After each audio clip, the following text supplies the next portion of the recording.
다음 뉴스는요? 네, 또 문재인 대통령은 사실상 한일 위안부 재검토 합의 필요하다라는 식의 의견도 밝혔습니다. 워싱턴 포스트의 질문에 대한 답이었는데요. 문재인 대통령은 위안부 문제 해결의 핵심은 일본이 법적 책임을 인정하고 공식적으로 사죄하는 것이라고 생각한다고 밝혔습니다. 그러니까 고노다마로 돌아가자는 거죠. 예. 이미 일본이 다 했던 거를 더 많은 걸 요구하는 게 아니라 아니 다 인정했던 걸 왜 다시 부인하는 거야? 이런 거거든요.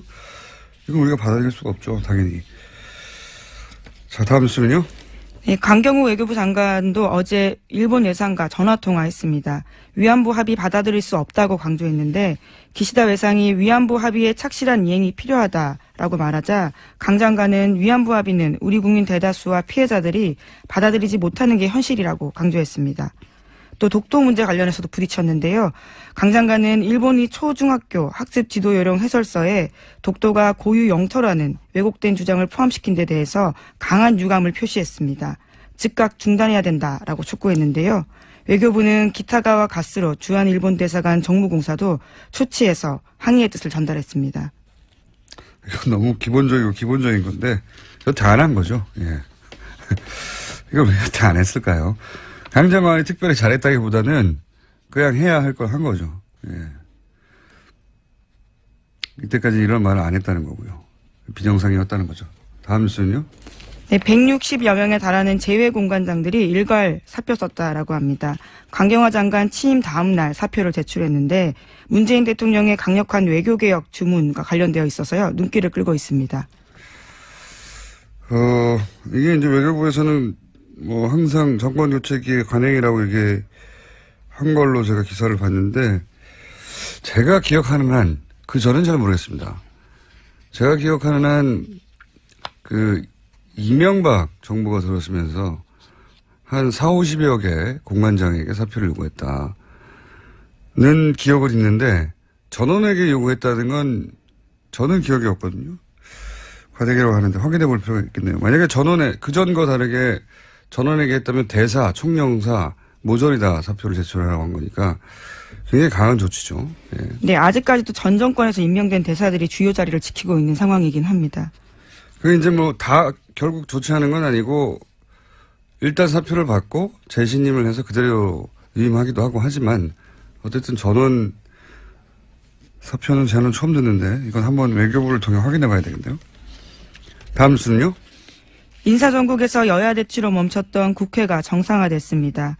김현미 국토교통부 장관 후보자의 인사청문 보고서가 처리 시한 마지막 날인 어제 통과됐습니다. 자유한국당과 바른정당은 불참했지만 보고서 채택을 막지는 않았습니다. 강경화 장관 임명에 반발해서 국회 일정을 보이콧했던 야3당이 인사청문 일정은 진행하기로 한 발 물러섰습니다. 예정된 수순이에요. 예. 왜냐하면 조국 수석이 출석하는 것으로 조국 수석을 국회의원회가 끌어낸 것으로 만족하고 이제 물러가는 거죠. 예, 다음 달 업무 보고 있는데 그때 자연스럽게 부르자라는 겁니다. 얻어낼 거 얻어냈다고 보고 별일 아닙니다. 원래 이렇게 될 거였어요. 네. 국회에서 막 난리치지만 실제로 뒤에서는 이런 얘기 하는 거거든요. 그걸 언론이 너무 크게 보도하는 거죠. 마치 국회가 박살난 것처럼. 그렇게 먹고 살아야 되니까요. 언론은. 다음 뉴스는요. 문정인 대통령 통일외교안보특보의 미국 방문에 동행했던 김종대 정의당 의원이 자신의 페이스북에서 한국 언론을 강하게 비판했습니다. 그럴만하죠. 예, 그럴만합니다. 뭐라고 비판했습니까? 네, 전후 사정들을 좀 공개한 건데요. 김 의원은 지난 15일 워싱턴에서 열린 한미동맹 세미나에서 보인 미국 전문가들의 일방적인 한국 무시 발언을 소상하게 공개했습니다. 문정인 특보가 강연을 하고 난 뒤 길버트 로즈먼 프린스턴 교수와 마이클 그린 전략 국제문제연구소 선임 부소장 등이 마이클 그린요? 예, 어제 말씀하신 그분이죠. 한국의 사드 배치 재검토에 대해서 한미동맹 깨자라는 것이냐라는 이야기를 했다라는 건데요. 한국이 미중 사이의 중재자가 되겠다라고 한 문재인 대통령의 후보 시절의 발언까지 문제 삼으면서 미국이 중국과 긴밀한 대화하는데 한국이 무슨 중재하느냐 비아냥됐다라는 겁니다. 심지어 한국의 태도에 대해서 중국의 눈치 보면서 한미일 전략동맹에서 이탈하려는 의도다라는 공격까지 했다고 합니다. 당연해요. 이 사람들은. 왜냐하면 말씀드렸잖아요. 마이클 그린은 아주 대표적인 일본어도 잘하는 싱크탱크, 미국의 이제 대표적인 싱크탱크들이 몇 개 있는데 그 중에서 친일파를 아주 유명한 사람이에요. 일본과 가깝다는 얘기죠. 예. 그리고, 길버트 로즈만, 이분도 뭐 아시아 전문가로 맨날 소개되는데, 이분도 항상 남북의, 그러니까 우리와 일본의 이해가 엇갈릴 때는 일본의 편을 들어왔던 사람이에요. 예를 들어서 지금 위안부 문제 같은 경우도 중요한 진전이라고, 일본이 잘했다고 칭찬 무지했던 사람입니다. 아베 위안부가 일본의 극우에 반대를 무릅쓰고 이 일을 해낸 거라고, 중요한 역사적 진전이라고, 우리하고는 전혀 동떨어진 이야기. 아베 행정부가 주장했던 내용이었는데 그게 일본에도 저 오른쪽 끝에 있을 거 아닙니까? 아베 정부도 극우 정부라고 이제 비판받지만 저 오른쪽 끝에 있는 혐한 집단들, 그 예를 들면서 그걸 어떻게 하나 몰라요. 자기들이. 그 혐한 집단의 예를 들면서 거기서 반대하는데도 불구하고, 극우가 반대하는데도 불구하고 극우가 그걸 진행했다. 이런, 우리 입장에서 그런 이야기인데 잘했다고 칭찬한 사람이죠. 그리고 이 한미일 전략 동맹에서 이탈하는 거냐, 이 비판도 일본에서 하는 거예요. 왜냐하면 미일 동맹 아래에 한미 동맹이 있는 게 한미일 동맹이거든요. 지금 구조상. 그래서 틸러슨 국무장관도 지난 3월달에 와가지고 일본이 미국에게 가장 중요한 동맹이고 역사적으로 한국은 하나의 파트너라고 한 거 아닙니까? 그 인식의 연장선상에 있는 발언들입니다, 이게. 그러니까 이 발언들을 들어서 한국 정부를 공격하는 건 일본이 할 일이에요. 일본 언론이. 왜 우리 언론이 이걸 하고 있냐 이거죠. 그래서 저도 열받았지만, 당연히 현장에 있었던 사람은 더 열받았겠죠. 저도 이 대화록 정리된 걸 봤는데 화가 나더라고요. 이런 사람들이 이런 말 하는 걸 중계하면서 우리 정부를 비판할 게 아니거든요. 이해가 안 갔어요, 저는. 이해가. 예. 그래서 이제는 무언가 해야겠다면서 지난 정부 적폐가 이만저만이 아니다. 그대로 주저앉을 물렁한 우리가 아니다. 라는 식의 글을 썼습니다. 물렁한 우리가 아니다. 네. 그건 두고 김종대 의원이 쓴 글인데요. 네. 김종대 의원이 현장에서 그런 질의를 받고 굉장히 무리한 질문 많았거든요. 제가 보기에는 읽다 보면. 예를 들어서 우리가 당연히 한국법이 있으니까 환경영향평가 해야 된다고. 그 괌에서는 23개월을 2년이나 했잖아요.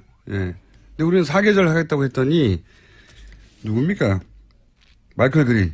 예. 이 사람이 또 튀어나와가지고 아니 그거 특례법 만들어가지고 우리 법을 무시하는 거죠. 우리 법 체계를 특례로 만들어서 신속하게 통과시켜야 되는 거 아니냐고. 왜요? 우리 땅에서 남의 무기가 들어와서 환경영향평가 하겠다는데 법 절차를 지키겠다는데 당신들 법 절차를 특별하게 만들어서 신속하게 처리해버려야 된다고.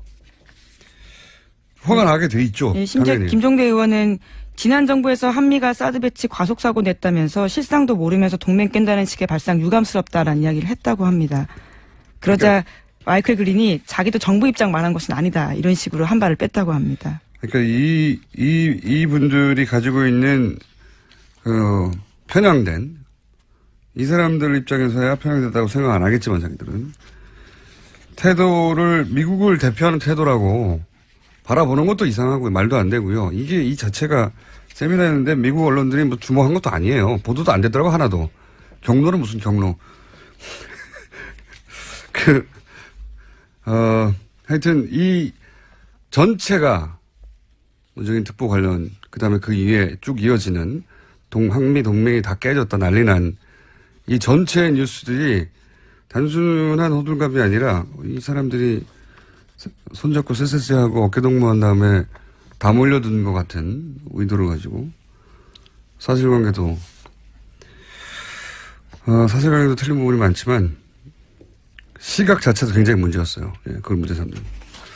어쨌든 김종대 의원 혹은 홍익표 의원 혹은 문정인 특보 직접 모시고 이 문제는 한번 현장에서 무슨 일이 있었는지 조만간 시간을 마련해서 따져보겠습니다. 네.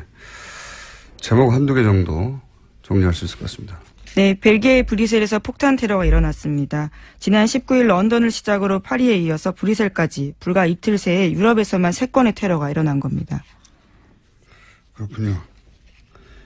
벨기에가 이제 불어권이거든요. 그래서 프랑스 극단주의하고 연계해서 지난번에도 이 몰렌백에서 거주하는 사람이 프랑스 그 공연장에서 테러 있지 않습니까? 연루됐었었죠. 벨기에가 왜 그러는지 이 문제는 따로 한번 짚어봐야 되겠네요. 네. 런던, 파리처럼 유럽을 대표하는 도시에서 계속 이어지다가 벨기에, 벨기에. EU 본산이 있는 곳이기도 하고요. EU 본부 예. 때문이기도 할 것 같고, 예. 불호권이라 프랑스에 있는 극단주의자들하고 연결되어 있는 것도 같고, 여기서 출장 가더라고요. 예. 네, 멀지 지난번 않죠. 예. 가깝습니다. 제목 정도 읽으려고 했더니 시간이 제목 한 줄만 읽고 끝내죠. 기왕. 네, 마크롱 대통령이 장관 시절의 특혜와 관련해서 검찰 수사를 받기 시작했다고 합니다. 압수수색 시작됐습니다. 네. 네, 프랑스 마크롱 대통령요. 여기도 이런 일이 벌어졌네요. 네. 네. 여기까지 하겠습니다. 지금까지 시사인의 김은지였습니다. 감사합니다. 자, 내부자